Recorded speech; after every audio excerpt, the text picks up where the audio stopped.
Howdy y'all, welcome back to another Star Wars The Old Republic video. We're going to be continuing on with the making credits, and today we're going to talk about daily quests. I do want to kind of mention to start, however, that if you are a free-to-play player, again, you are capped on credits. 200,000 I think if you're just a total free-to-play. And then 350,000 credits if you are a freemium or free-to-play premium player. Premium, of course, means that you subscribed to the game once or you spent any money on the cartel market. This little doohickey up here. So do be aware of that with the dailies or the weeklies, you will cap quickly and probably repeatedly. So you will need to, your money is either going to go into an escrow, which means you can get it out with a cartel item. Let's see here. Is it consumables? Let's see. Weekly pass. It's probably one of these. Probably got a money thing on it. No. Valor, major boost, credits, these little things right here, these transfer 600 to 150 or 50k are the 3 escrow. These allow you to pull money out of your escrow. So even though you're capped at 350,000 credits, any money you make after that then goes into that escrow, and you can pull it out either you subscribe, use one of the 7-day referral codes, which will give you 7 days. You can get that money available to you, or you can use the escrow unlock, and that'll give you that money out of your escrow. But anything over 350 is going to go away into that escrow. So just be aware of that. So if you don't want to have all that money going to escrow, my advice to you is spend it. That's what credits are for. Spend it. You can go under here to the legacy tab, and you've got let's see, other. All these are unlocks across the board, so that means that all your characters on the account can have access to these items, like improved priority transport. This makes it immediate when you use this one. Rocket boost lets you pretty much have a rocket boost kind of launch. These are good for indoors. I think it's every 2 minutes, something like that. And then you have legacy travel. This allows you to use the quick travel, and this allows you to use it instantly, no cooldown. And then of course the fleet pass, same thing. Once you unlock all of them, there's no real cooldown for it. You can just immediately pop it up. And then you've got some stuff for your starship. I don't have a mailbox or anything on there. Don't worry about it. I just don't spend a lot of time on the ship, especially not with strongholds. You can put a galactic trade network. You can see that's 5 million credits though. So it just depends what you want to unlock. Tactical markers. This one is real nice. Improved mounting. This allows you to mount. So you can spend a lot of money there. And then character perks also. Stuff over here, this allows you to kind of get better use out of your companions. This gives you a like a 30%, if you get all of them unlocked, 30% bonus to gifts that you give your companion. That allows them to get more influence when you do give them a gift. You probably want to unlock this as early as you can, because this allows you to, as you go through your stories with a companion, they get influence from your responses. And that, of course, increases that. And this is for crafting. This one just you get a 3% chance to get a augmented slot or a second item. This one's nice because if you're out in the field and you're all full up of crap, your companions, you can send your companions off to sell all the junk items to free up space. And then, of course, they'll be back in just 5 seconds. So you don't have to. It's like quite a bit of time. Couple minutes, I think, if you don't have these. This one knocks it down to 30 seconds, and this one knocks it down to 5, so it's pretty quick. You can unlock HK after one of your tunes has done the quest to get HK. I did it on this guy. Then all your other characters can spend 1,000,000 credits and unlock HK. And same with Treek, I think. I have not done that on any of my tunes. I was actually probably going to do it on my gunslinger, but and then down here you have travel. If you're a subscriber, you really don't need to buy the unlock speeder piloting. This just allows you to unlock it earlier than if you're free to play. This will allow you to unlock it earlier than what you'll get it. And then down here you have all your quick travel locations. These are real nice. This just allows you to click and go. Capital World, this one's for Outlaws Den, that's Tatooine. I don't have Fleet Vanguard because I can go there. Black Hole, which is where we're at right now. And then this is a personal starship. I really recommend that one while you're leveling. That one's really nice to get you, so you don't have to go all the way back to the starship place. Then you have Yavin 4, Odessan, Rishi, Oricron, and CZ-198. Now, all you gotta do is unlock one of those, and then each one of those, since these are daily areas, all those are daily areas, you'll have this quick travel terminal, or priority transport terminal, and this will allow you to go to all the daily spots. You have Daily Section X. If you are a free-to-play player, you have to unlock that. I don't know why. I don't really like the dailies there, so I don't usually do those. I just don't like them. I don't know why. Probably just the way the dungeons are set up. Then you have the Black Hole, which is, like I said, where we're at. This is on Corellia. And you have Ilum. There's only like one there now. So this used to be a big den of dailies, but pretty much they're gone. There's a heroic weekly there, but that's about it. Once you get done with all the questing, hopefully they'll put some quests back in there. And then we got CZ1. Oh shit, I didn't want to go there. Well, CZ-198 is another of the daily spots, and we'll kind of look at. Hopefully this will load quick. I usually don't. The recording usually slows down the loading of the planets, but hopefully this won't be too bad, just because it's. There's really not much to it. It is literally a area to go into an extra flashpoint area, and then it's a daily quest area for both Imperial and Republic. Imperial just starts on the opposite side. Now down this way is where the flashpoints start. There's also a reputation vendor for this planet down there where you can get some goodies, armor, stuff like that. And then of course you got your quick travel terminal. And then we're going to go to our quest terminals. These are pretty much, you can always tell by the little triangle above there that's what that is. And you got your mission terminal and drop box. You'll get your missions from the terminal, and then when they're done, this will light up, and that's where you turn them in. And if we click them, you can see these are all the dailies. This is a Heroic 2. You can even see over here what you're going to get for it.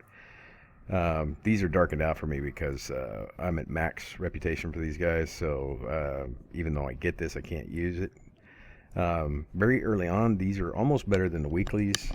You'll want to do these every day because if you're trying to get the 2-8 gear, which requires the commendated crystals, this has 4 per. All of them do on all the planets. And then if you get to your heroic, then of course you get the glowing, and that's every day. And then there's a weekly on this also that you get extra stuff here again for doing all these, and that's just once a week, but you can come and do those every day. And if you do all the planets every day, that's quite a bit of commendator crystals, junk, and then of course credits. Each quest, we didn't really look at it, each quest is around 12k, I think. Yeah, each one is about 12k, and it's all the planets are like that.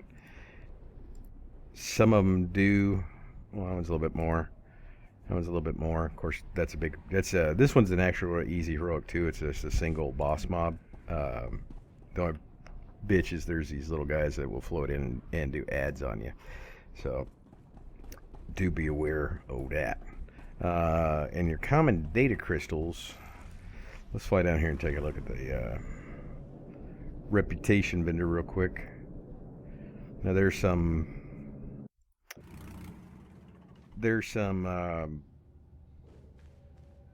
what do you call it? Utility type stuff down below. There's like guild drop boxes or strong boxes, and then there's a galactic trade terminal downstairs. Up here is your leveling. You can get your modifications if you need to update your gear. But these are your reputation vendors. These are stuff that you can only get with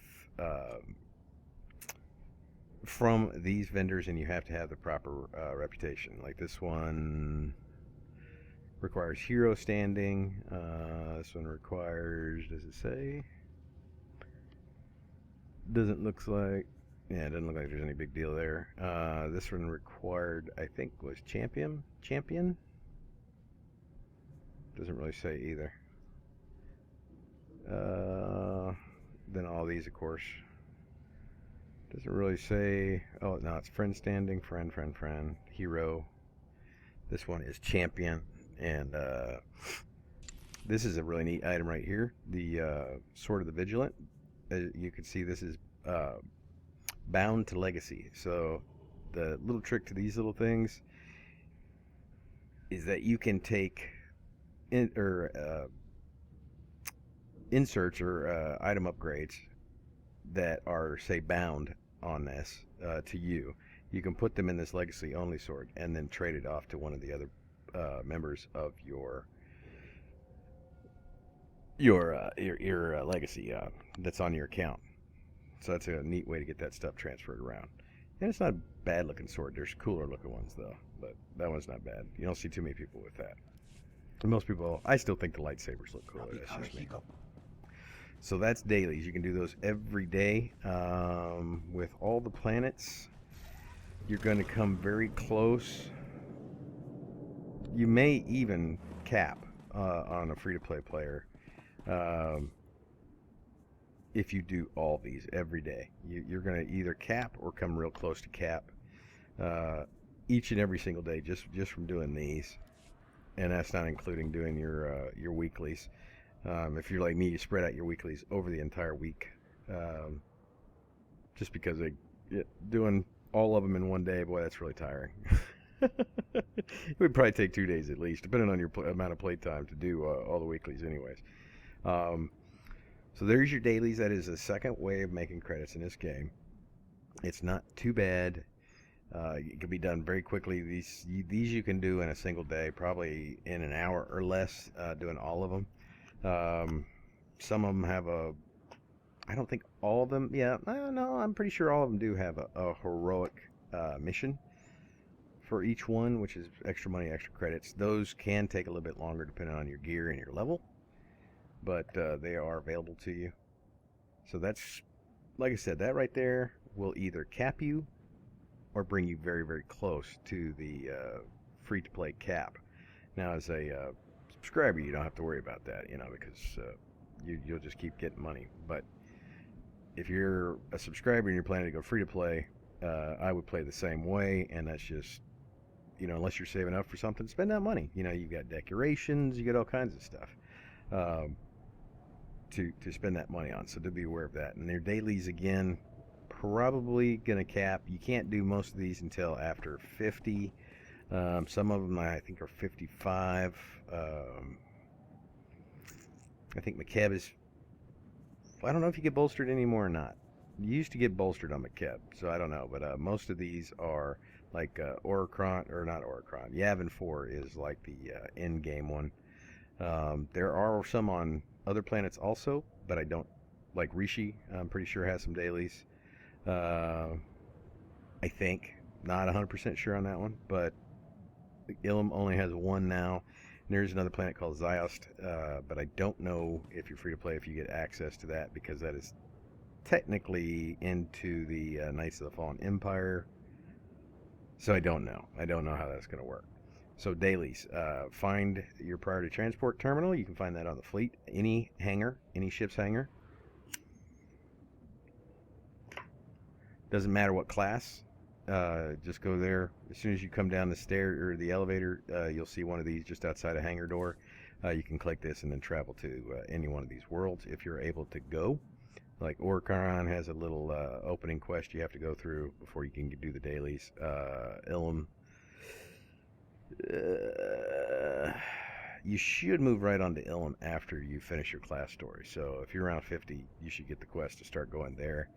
And then the Yavin 4 is the very end. There's, of course, quest you have to go through there also before you can unlock the dailies. Basically, the dailies will be the quest that you have to do for the quest to do the dailies. And then you can go back and do it over and over. And there's a weekly there also. Weekly heroic, and there's a couple of heroics there. One I think you can do by yourself. The other one I think you need a team for. I think it's a little bit harder. So that's really all I got for dailies. But again, easy to do, quick to do. They're not hard. You can do them solo. They were designed to be done solo. These weren't set up to be heroic or anything. They're just your average mobs that you'll run into as questing. But good money, good crystals, good way to get the common data crystals. They do give you some extra glowing, I think, also. Some of them, if the heroics do anyway, so you get some extra ones of those. Yeah, the glowing. And I don't think there's any radiant here. I think radiant only comes from like operations and stuff. I'm not sure really where the hell those are coming from. I'm gonna have to do a little research and figure out where I can get those without doing operations. So that's it for part 2. Appreciate you guys coming by. There will be some more, I think, just a little bit more, maybe one more.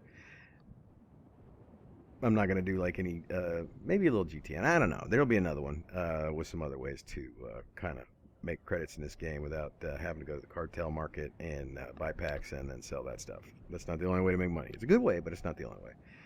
So I appreciate you guys coming by one more time, and I will see y'all later.